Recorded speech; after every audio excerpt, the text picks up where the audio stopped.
ಪ್ರಾರ್ಥನೆ ಒಂದು ಚಟುವಟಿಕೆ ಅಲ್ಲ. Prayer can never become an activity of the day. ಪ್ರಾರ್ಥನೆ ಶಕ್ತಿ ಯಾರ ಹತ್ರ ಇಲ್ಲ, ಇವರು ನಿಜವಾಗಿ ಮನುಷ್ಯರನ್ನು ದೇವರು ಸೃಷ್ಟಿಸಿದ್ದು ಒಂದೇ ಉದ್ದೇಶಕ್ಕೋಸ್ಕರ. ಈ ಪ್ರಪಂಚವೇ ನಾಶ ಮಾಡ್ತಾರೆ. ಯಾಕೆಂದರೆ ಇವರಲ್ಲಿ ಪ್ರಾರ್ಥನೆ ಶಕ್ತಿ ಇಲ್ಲ.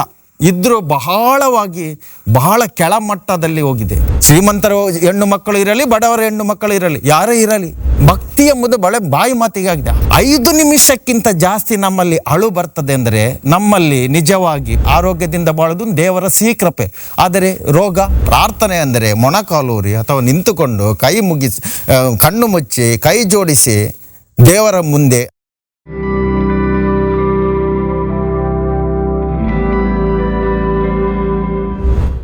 ಸೃಷ್ಟಿಕರ್ತ, ಪ್ರಾಣನಾಥ ಹಾಗೂ ಜಗದೀಶ್ವರ ಈ ನಮ್ಮ ಮನುಷ್ಯರನ್ನು ಸೃಷ್ಟಿ ಮಾಡಿದ್ದು. ಈಗ ಮನುಷ್ಯರನ್ನು ಯಾಕೆ ಸೃಷ್ಟಿ ಮಾಡಿದ್ದು? ಅವರವರ ಕುಟುಂಬ ನೋಡ್ಲಿಕ್ಕ, ಅಥವಾ ಅವರ ದೈನಂದಿನ ಬಿಸ್ನೆಸ್ ಅಥವಾ ಕಾರ್ಯಕಲಾಪಗಳನ್ನು ಮಾಡಲಿಕ್ಕ? ಮನುಷ್ಯರನ್ನು ದೇವರು ಸೃಷ್ಟಿಸಿದ್ದು ಒಂದೇ ಉದ್ದೇಶಕ್ಕೋಸ್ಕರ. ದೇವರ ಇಚ್ಛೆಯ ಪ್ರಕಾರ ಮನುಷ್ಯ ಜೀವಿಸಬೇಕು.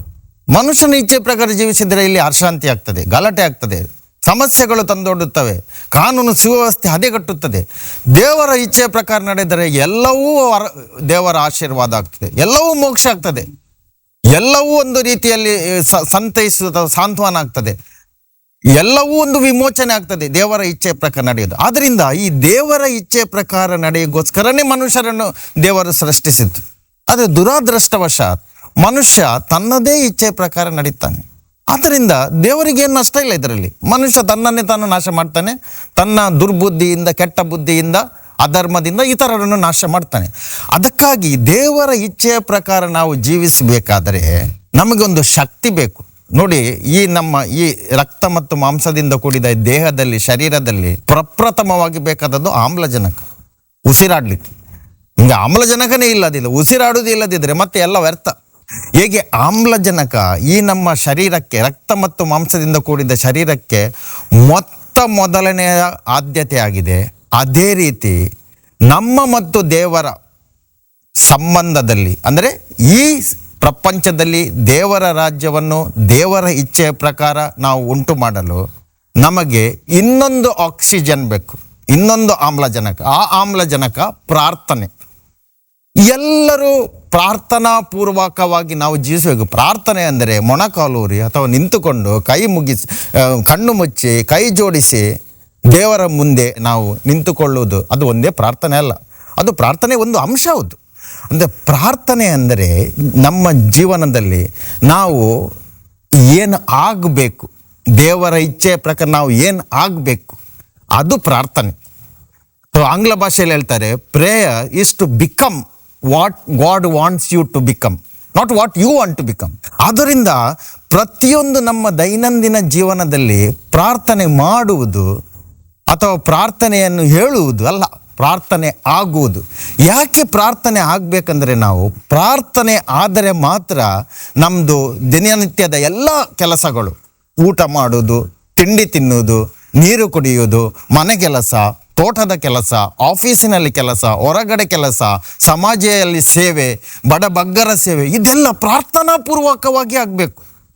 What ever you do, whether you eat or drink or sleep or do anything, do it prayerfully. ಪ್ರಾರ್ಥನಾ ಪೂರ್ವಕವಾಗಿ ನಾವು ಮಾಡಬೇಕು. ಆದ್ದರಿಂದ ನಮ್ಮ ಪ್ರಾರ್ಥನೆ ಬರೇ ಪ್ರಾರ್ಥನೆಯ ಸಮಯದಲ್ಲಿ ಮಾತ್ರ ಮಾಡುವ ಒಂದು ಚಟುವಟಿಕೆ ಅಲ್ಲ. ಪ್ರಾರ್ಥನೆ ಒಂದು ಚಟುವಟಿಕೆ ಅಲ್ಲ. Prayer is not an activity. ಪ್ರಾರ್ಥನೆ ಪ್ರತಿಯೊಂದು ನಮ್ಮ ಚಟುವಟಿಕೆಯ ಭಾಗವಾಗಬೇಕು. So you have to become prayer. ಪ್ರಾರ್ಥನೆ ಆಗಬೇಕು. ಚಿಕ್ಕ ಮಕ್ಕಳು ಪ್ರಾರ್ಥನೆ ಮಾಡ್ತಾರೆ, ಅವರು ತಂದೆ ತಾಯಿ ಹತ್ರ ಕೇಳ್ತಾರೆ, ಬೇಡ್ತಾರೆ, ಅಮ್ಮ ನನಗೆ ಇದು ಕೊಡಿ ಅದು ಕೊಡಿ ಅಂದರೆ, ಅದು ಅವರಿಗೆ ಬಹಳ ಅಗತ್ಯ.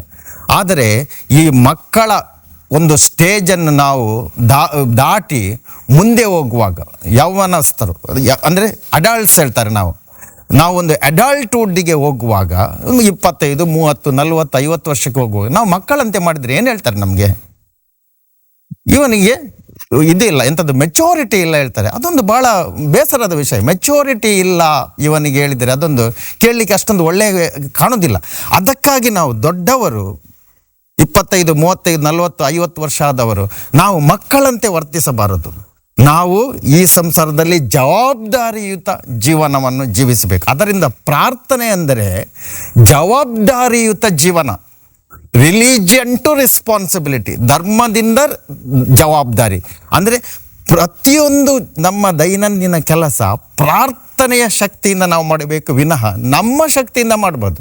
ನಮ್ಮ ಶಕ್ತಿಯಿಂದ ಮಾಡಿದರೆ ನಾವು ಇದ್ದದನ್ನು ನಾಶ ಮಾಡುವ ಸಮಸ್ಯೆ ಇದೆ. ಈಗ ನಮ್ಮ ಪ್ರಪಂಚದಲ್ಲಿ ಕೆಲವು ರಾಷ್ಟ್ರಗಳು ಅವರು ಇತರ ರಾಷ್ಟ್ರಗಳಿಗಿಂತ ಬಹಳ ಶಕ್ತಿಯುತ ಆಗಿದೆ ಎಂದು ಏನು ಮಾಡ್ತಾರೆ? ನಾವು ಯಾವುದೇ ರಾಷ್ಟ್ರಗಳ ಹೆಸರು ಕರೆಯುವ ಅಗತ್ಯ ಇಲ್ಲ, ಎಲ್ಲರಿಗೂ ಗೊತ್ತಿದ್ದ ವಿಷಯ. ಏನು ಮಾಡ್ತಾರೆ ಅವರು? ಬಲಶಾಲಿ ರಾಷ್ಟ್ರಗಳು ಸ್ವಲ್ಪ ಬಲಹೀನ ರಾಷ್ಟ್ರಗಳ ಮೇಲೆ ಯುದ್ಧ ಸಾರುವುದು. ಇದು ಸರ್ವನಾಶ. ದೇವರ ರಾಜ್ಯ ಮಾತ್ರ ನಾಶ ಅಲ್ಲ, ಈ ಪ್ರಪಂಚವೇ ನಾಶ ಮಾಡ್ತಾರೆ. ಯಾಕೆಂದರೆ ಇವರಲ್ಲಿ ಪ್ರಾರ್ಥನೆ ಶಕ್ತಿ ಇಲ್ಲ. ಇದ್ರೂ ಬಹಳ ಕೆಳಮಟ್ಟದಲ್ಲಿ ಹೋಗಿದೆ. ಇವರ ಶಕ್ತಿ ಇವರದ್ದು ಇದೆ ಹುಚ್ಚುತನದ ಶಕ್ತಿ. ಆದ್ದರಿಂದ ಪ್ರಾರ್ಥನೆ ಶಕ್ತಿ ಯಾರ ಹತ್ರ ಇಲ್ಲ, ಇವರು ನಿಜವಾಗಿ ಸಮಾಜವನ್ನು ನಾಶ ಮಾಡ್ತಾರೆ. ಪ್ರಾರ್ಥನೆ ಶಕ್ತಿಯ ಕೊರತೆ ಈ ಸಂಸಾರದಲ್ಲಿ ಎಲ್ಲ ಕೆಟ್ಟ ಕಾರ್ಯಗಳಿಗೆ, ಎಲ್ಲ ರೀತಿಯ ಅಶಾಂತಿಗೆ ಕಾರಣ. ಜನರಲ್ಲಿ ಪ್ರಾರ್ಥನೆ ಮಾಡ್ತಾರೆ. ಅವರು ಪ್ರಾರ್ಥನೆ ಮಾಡುವುದಿಲ್ಲ ಎಂದು ಹೇಳುವುದಿಲ್ಲ, ನಾವು ಎಲ್ಲರೂ ಪ್ರಾರ್ಥನೆ ಮಾಡ್ತಾರೆ, ಅವರವರ ಸಮಯಕ್ಕೆ ಅನುಗೋಸ್ಕರ ಮಾಡ್ತಾನೆ. ಆದರೆ ಅವರಿಗೆ ಪ್ರಾರ್ಥನೆ ಹೆಚ್ಚಿನವರಿಗೊಂದು ಚಟುವಟಿಕೆ ಆಗಿದೆ. ಊಟ ಮಾಡೋದೊಂದು ಚಟುವಟಿಕೆ, ಕೆಲಸಕ್ಕೆ ಹೋಗೋದು ಇನ್ನೊಂದು ಚಟುವಟಿಕೆ, ಇನ್ನೊಂದು ಏನಾದರೂ ಕಾರ್ಯಕ್ರಮಕ್ಕೆ ಹೋಗೋದೊಂದು ಚಟುವಟಿಕೆ. ಅದೇ ರೀತಿ ಪ್ರಾರ್ಥನೆ ಒಂದು ಚಟುವಟಿಕೆ. ಕೆಲವರು ಬೆಳಿಗ್ಗೆ ಮಾಡ್ತಾರೆ, ಮಧ್ಯಾಹ್ನ, ಕೆಲವರು ಸಂಜೆ, ಕೆಲವರು ರಾತ್ರಿ, ಇನ್ನು ಅವರಿಗೆ ಸಮಯ ಇರುವಾಗ ಮಾಡ್ತಾರೆ. ಪ್ರಾರ್ಥನೆ ಒಂದು ಚಟುವಟಿಕೆ ಅಲ್ಲ. Prayer can never become an activity of the day, one activity or two activities. No, ಪ್ರಾರ್ಥನೆ ಪ್ರತಿಯೊಂದು ವಿಷಯಗಳು ನಾವು ಪ್ರಾರ್ಥನೆಯ ಶಕ್ತಿಯಿಂದ ಪ್ರಾರ್ಥನಾ ಪೂರ್ವಕವಾಗಿ ಹೇಳ್ತೇವೆ. ಯಾವ ರೀತಿ ಗೌರವ ಪೂರ್ವಕವಾಗಿ ನಾವು ಪ್ರತಿಯೊಬ್ಬರಲ್ಲಿ ನಡೀಬೇಕು, ಅದೇ ರೀತಿ ಪ್ರಾರ್ಥನಾ ಪೂರ್ವಕವಾಗಿ ನಾವು ಪ್ರತಿಯೊಂದು ಕೆಲಸದಲ್ಲಿ ನಿರತರಾಗಿದ್ದರೆ ನಮ್ಮಲ್ಲಿ ಎಷ್ಟೊಂದು ಗೌರವ ಇರ್ತದೆ. ಯಾಕೆ ನಮ್ಮಲ್ಲಿ ಗೌರವ ಇಲ್ಲ? ಹೆಣ್ಣು ಮಕ್ಕಳಲ್ಲಿ, ಸ್ತ್ರೀಯರಲ್ಲಿ ಎಷ್ಟೊಂದು ಪಾಪ. ಅವರಿಗೊಂದು ಮಧ್ಯರಾತ್ರಿ ಒಬ್ಬೊಬ್ಬರು ಹೋಗ್ಲಿಕ್ಕೆ ಸಾಧ್ಯ ಇದೆಯಾ?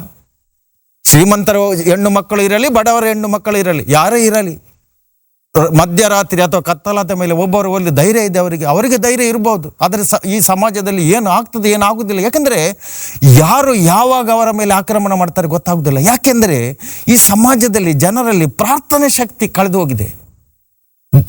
ಭಕ್ತಿ ಇಲ್ಲ. ಪ್ರಾರ್ಥನೆ ಶಕ್ತಿ ಇಲ್ಲ ಅಂದರೆ ಭಕ್ತಿ ಇಲ್ಲ. ಭಕ್ತಿ ಎಂಬುದು ಬಾಯಿ ಮಾತಿಗೆ ಆಗಿದೆ. ಹಾಗೆ ಆಗಬಾರ್ದು. ಆದ್ದರಿಂದ ಪ್ರಾರ್ಥನೆ ಎಂಬುದು ನಮ್ಮ ಜೀವನದ ದಿನನಿತ್ಯದ ಒಂದು ಅವಿಭಾಜ್ಯ ಅಂಗ ಆಗಬೇಕು. ಪ್ರತಿಯೊಂದು ಕ್ಷಣ, ಪ್ರತಿಯೊಂದು ದಿನ, ಪ್ರತಿಯೊಂದು ಕ್ಷಣ ಪ್ರಾರ್ಥನೆ ಪೂರ್ವಕವಾಗಿ ನಡೆದರೆ ನೋಡಿ, ನನಗೆ ಸಿಟ್ಟು ಬರಲಿ. ಯಾಕೆ ಜನರಿಗೆ ಸಿಟ್ಟು ಬರ್ತದೆ? 1-2 ನಿಮಿಷ ಸಿಟ್ಟು ಬಂದರೆ ತೊಂದರೆ ಇಲ್ಲ. ಒಂದು 5 ನಿಮಿಷಕ್ಕಿಂತ ಜಾಸ್ತಿ ಯಾರಿಗೂ ಒಂದು ಸಿಟ್ಟು ಇದೆ, 5 ನಿಮಿಷಕ್ಕಿಂತ ಜಾಸ್ತಿ, ಅಥವಾ ಒಂದು 5 ನಿಮಿಷಕ್ಕಿಂತ ಜಾಸ್ತಿ, 1-2 ನಿಮಿಷ ಬೇಸರ ಆದರೆ ತೊಂದರೆ ಇಲ್ಲ, ಅದು ಮಾನವನ ಸ್ವಭಾವ. ಒಂದು 5 ನಿಮಿಷಕ್ಕಿಂತ ಯಾರಿಗೆ ಜಾಸ್ತಿ ಬೇಸರವನ್ನು ಅವರು ಏನು ಮಾಡ್ತಾರೆ, ಮುಂದುವರಿಸಿ ಹೋಗ್ತಾರೆ. ಬೇಸರದಿಂದ ಇದೆ 5 ನಿಮಿಷಕ್ಕಿಂತ ಜಾಸ್ತಿ, 5 ನಿಮಿಷ, 1-2 ನಿಮಿಷ ಯಾರಾದರೂ ಹತ್ತಿರ ತೊಂದರೆ ಇಲ್ಲ. ಯಾರೋ ಅವರ ಕುಟುಂಬದವರು ಅಥವಾ ಅವರಿಗೆ ಆತ್ಮೀಯರಾದರೆ ಯಾರು ತೀರಿ ಹೋದರೆ ಜನರು ಅಳ್ತಾರೆ. ಒಂದು 5 ನಿಮಿಷ ತೊಂದರೆ ಇಲ್ಲ, ಯಾಕಂದರೆ ಅದು ಮಾನವದ ಸ್ವಭಾವ. 5 ನಿಮಿಷಕ್ಕಿಂತ ಜಾಸ್ತಿ ನಮ್ಮಲ್ಲಿ ಅಳು ಬರ್ತದೆ ಅಂದರೆ ನಮ್ಮಲ್ಲಿ ನಿಜವಾಗಿ ಪ್ರಾರ್ಥನಾ ಶಕ್ತಿ ಕಡಿಮೆ ಆಗಿದೆ. ಪ್ರಾರ್ಥನೆ ಎಲ್ಲವೂ ದೇವರ ಕೃಪೆ, ಎಲ್ಲವೂ ಈ ಸಂಸಾರದಲ್ಲಿ ಇರುವುದು ದೇವರ ಕೃಪೆ.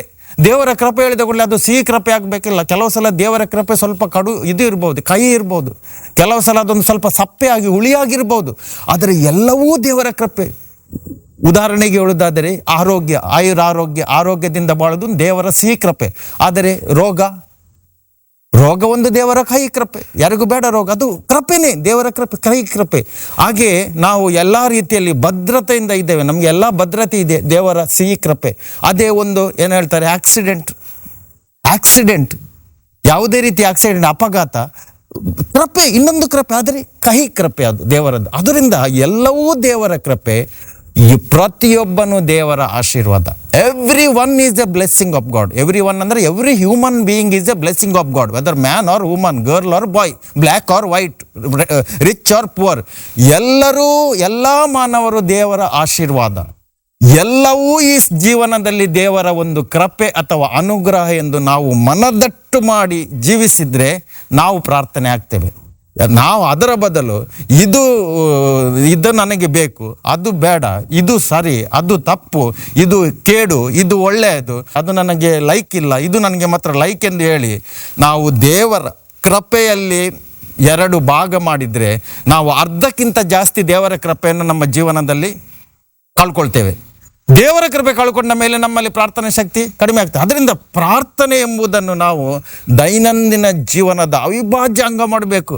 ನಾವು ಪ್ರಯಾಣದಲ್ಲಿ ಇರಲಿ, ಕೆಲಸದಲ್ಲಿ ನಿರತರಾಗಿರಲಿ. ಈಗ ನಾನು ಮಾತಾಡ್ತಾ ಇದ್ದೇನೆ, ಈಗ ಮಾತಾಡ್ತಿರೋವಾಗ ಪ್ರಾರ್ಥನಾ ಪೂರ್ವಕವಾಗಿ ನಾನು ಮಾತಾಡ್ತೇನೆ, ಇಲ್ಲದ್ರೆ ಏನೇನು ಮಾತಾಡ್ತೀನಿ ನಾನು ಬಾಯಿಗೆ ಬಂದಾಗಿ. ಯಾಕಂದರೆ ಜವಾಬ್ದಾರಿಯುತ ಮಾತು ಪ್ರಾರ್ಥನಾ ಪೂರ್ವಕವಾದ ಒಂದು ಮಾತು. ಅದಕ್ಕಾಗಿ ನಾವು ಏನು ಮಾಡಿದರೂ, ನಾವು ಜೀವನದಲ್ಲಿ ಎಲ್ಲೂ ಹೋದರೂ, ಯಾವುದೇ ಕಾರ್ಯದಲ್ಲಿ ನಿರತರಾಗಿದ್ದರೂ ಪ್ರಾರ್ಥನಾ ಪೂರ್ವಕವಾಗಿ do it prayerfully, talk to each other prayerfully, relate to each other prayerfully, and everywhere involve yourselves with prayer. Everywhere make everything prayerful. ಪ್ರಾರ್ಥನಾ ಪೂರ್ವಕವಾಗಿ ಮಾಡು, ಆಗ ದೇವರ ಇಚ್ಛೆಯು ಈ ಜೀವನದಲ್ಲಿ ನೆರವೇರುತ್ತದೆ. ದೇವರ ರಾಜ್ಯವು ನಾವು ನಮ್ಮ ಪ್ರಾರ್ಥನಾ ಪೂರ್ವಕ ಜೀವನದಿಂದ ಈ ಜಗತ್ತಿನಲ್ಲಿ ದೇವರ ರಾಜ್ಯವನ್ನು ನಾವು ಉಂಟು ಮಾಡುತ್ತೇವೆ.